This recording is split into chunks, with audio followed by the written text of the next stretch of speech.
Hey guys, welcome back to the channel. Want to go over something with you.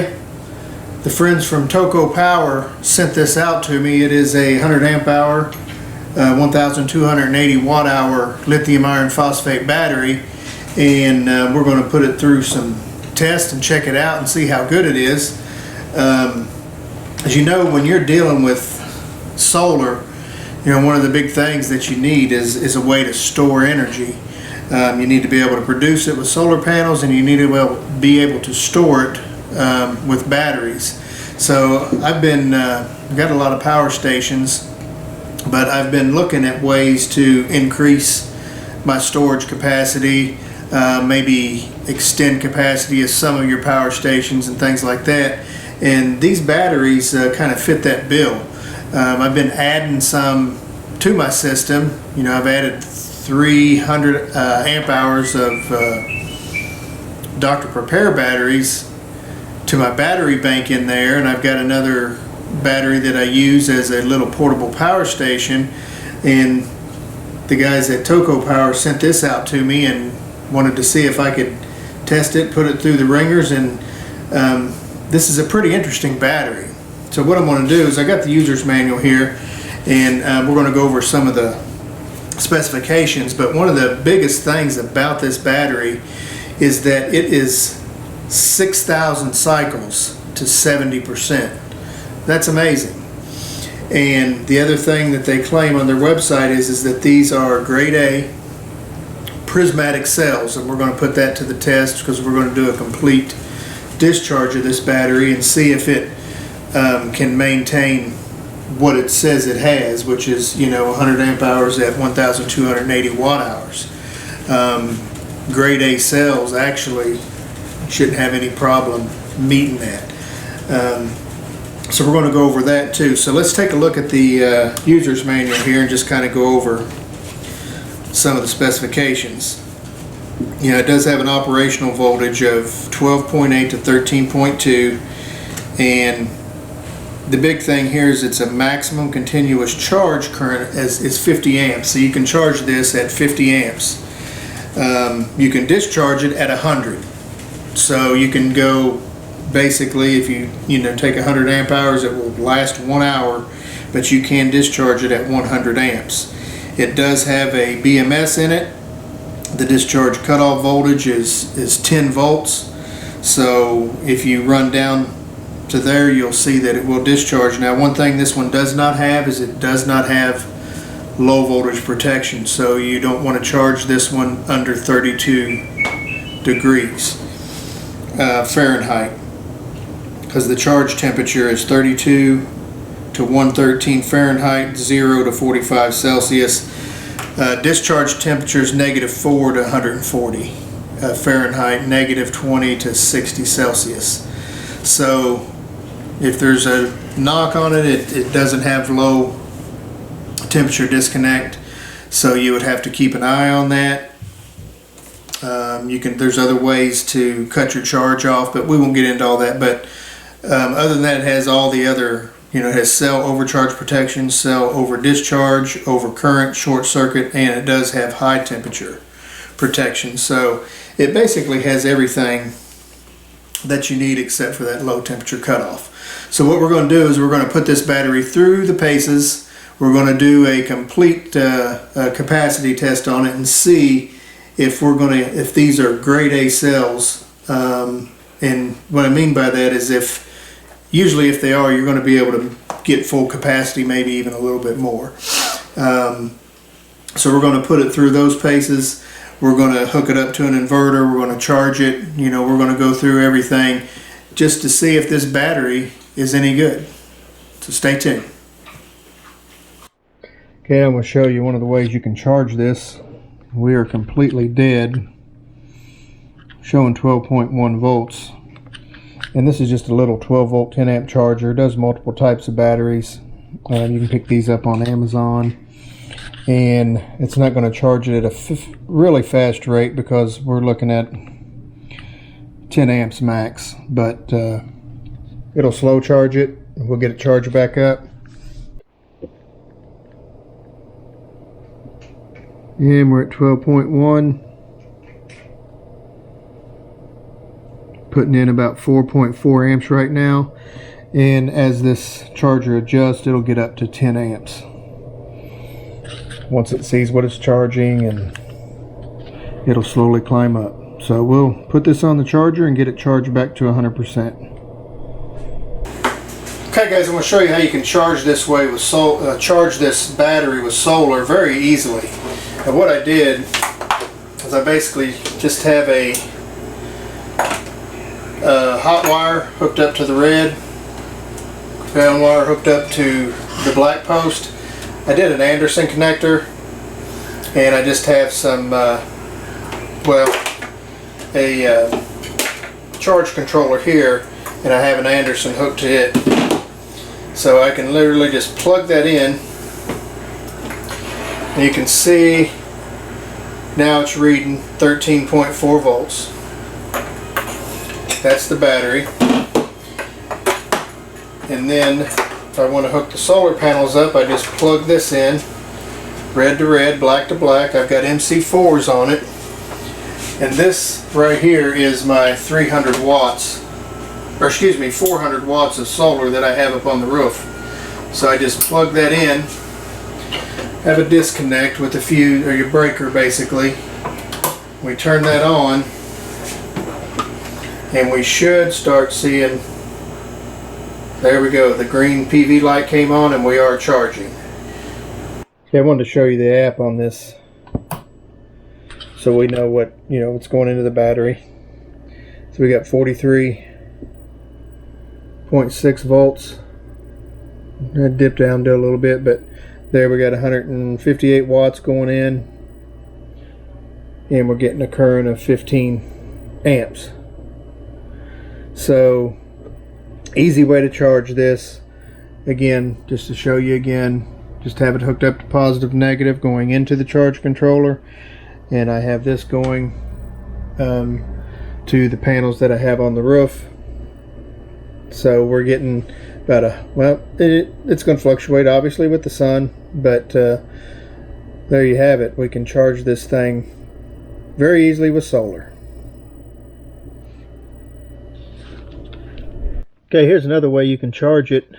I got 200 watts hooked to it through the charge controller there, and we're getting 136 watts right now from these 200 watts of panels, and we don't have ideal conditions. Here's the panel. These are a little portable set that I made. I put a video, or made a video on it, and I'll put a link up there where you can watch that if you're interested.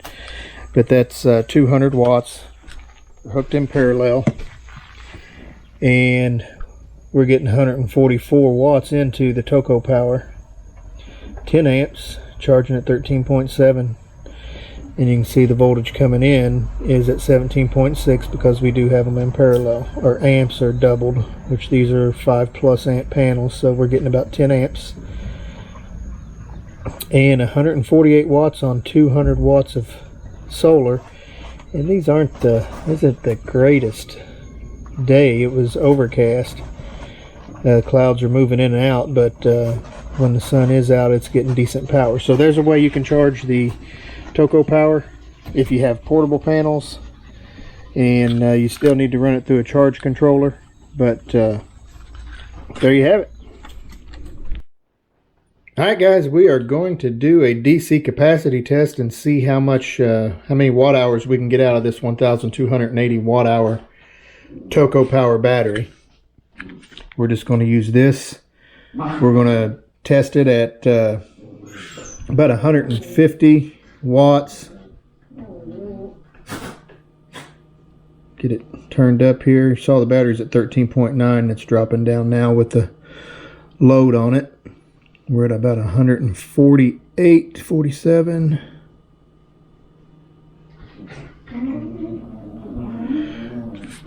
All right, we're going to run at 150 watts, and we'll see how much we get out of it. Okay guys, just wanted to check in.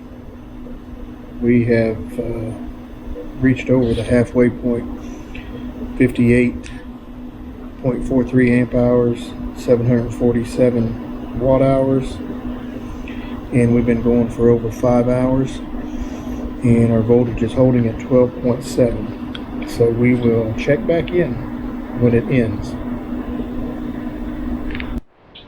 Alright guys, we want to check in. This test is still going. We've hit 102.14 amp hours, 1294.83 on the watt hours.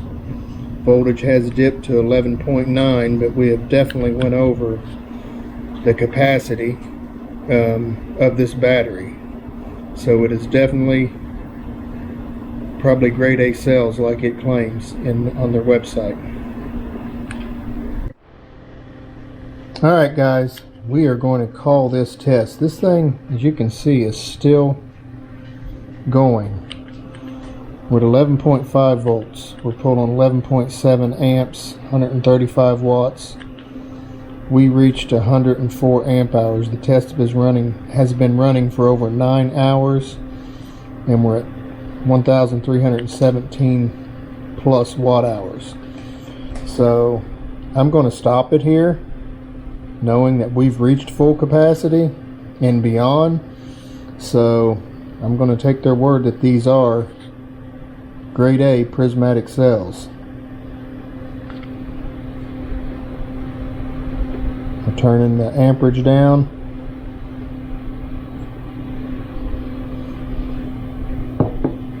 Still pulling about 2 watts. Take it all the way down. That fan's going to run a little bit to cool this off still. It's not really hot though, just slightly warm. But look at those numbers. This is crazy. And there the fan shuts off. And just to show you, there is still life in this battery. It recovered back to 11.8 volts. And there you see fans going again. So the batteries still have some life in it, but I don't want to take it down anymore as far as the voltage range goes, because I'm going to use this battery, and I mean, you can't beat that. 104 amp hours on a 100 amp hour battery. I'll show you what I'm doing here. I just got a negative cable running down here to a shunt, and then what we're going to do is we're going to use our Lycidi DC control box from this battery. We did put a 100 amp fuse there just for safety. Probably not necessary right at the moment, but for any time you hook it up, it's good to use a fuse. Now here's our meter or gauge that's telling us right now we have 13.92 volts coming from the battery. So we're going to turn our DC control box on, and just it being on, it's at 0.8 watts, 0.05 amps. And then it's an easy way to make ports for your power box. So we just have an iPad here, and we're going to plug it in. And there you can see we're up to 12.5 watts, 0.9 amps. So what you can do with this TocoPower battery is use it for DC. You can use it for AC. We can hook an inverter to it. Right now I just wanted to show you hooking this little control box to it, and we've just allowed ourselves to be able to discharge this battery through USBs and USB-Cs and cigarette lighter port if we so choose. My dog there just doesn't want to stay out. She likes the camera. So we'll plug a couple more things into here and see if we can't get a bigger draw. Okay, we've hooked several things up to our DC control box, and we look at our shunt. Now we're pulling 104 watts off this, about 7.9 amps, and our voltage is holding at 13.3. So this is just one of the ways you can use this battery to charge your devices. So you can plug a lot of different things into here.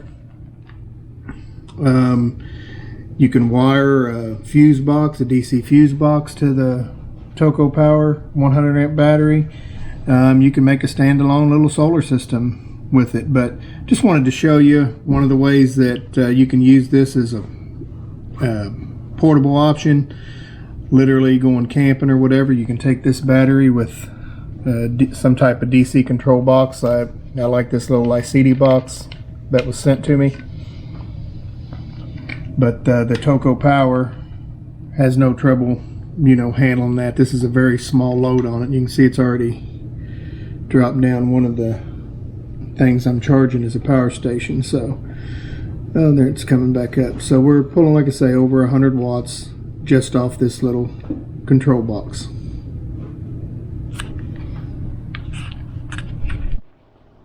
Okay, I want to show you right now. I have this hooked up to an inverter. And the draw, just with the inverter being on, is about 10-11 watts, which is not great, but that's what it is. This is not an inverter I use very often, but it is a modified sine inverter. So what we're going to do is just show you that you can run an inverter off this. We do have it fused still. Running it through a shunt just so we can get accurate reading. We also have a watt meter on it to show the watts.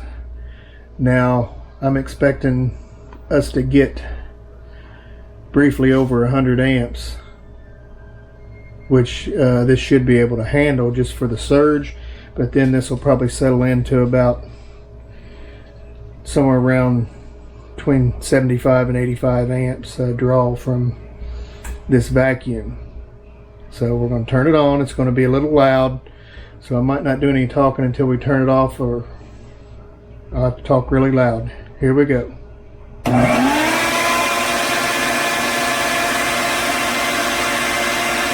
you can see the watts. 750.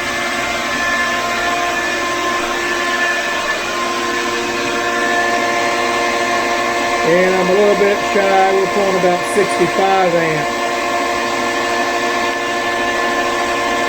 819 watts. So this battery has no trouble doing that. We're well under the 100 amps. And you can run a vacuum cleaner, run a refrigerator. Maybe turn that off so we could actually talk, but you saw it was around 65 amps, over 800 watts. This battery has no trouble pulling that. Again, we're using an older inverter. I don't really use that often, just every once in a while, because it is a modified sine. I really wasn't worried about doing it with a vacuum cleaner, but you want to have a pure sine wave inverter if you're running refrigerators and stuff like that. But just for testing purposes, just wanted to show you what this battery could do. Had no trouble running this inverter. I don't know if you noticed the power level on this inverter peaked out and then came back down. We'll just turn it on real quick one more time just to show you that.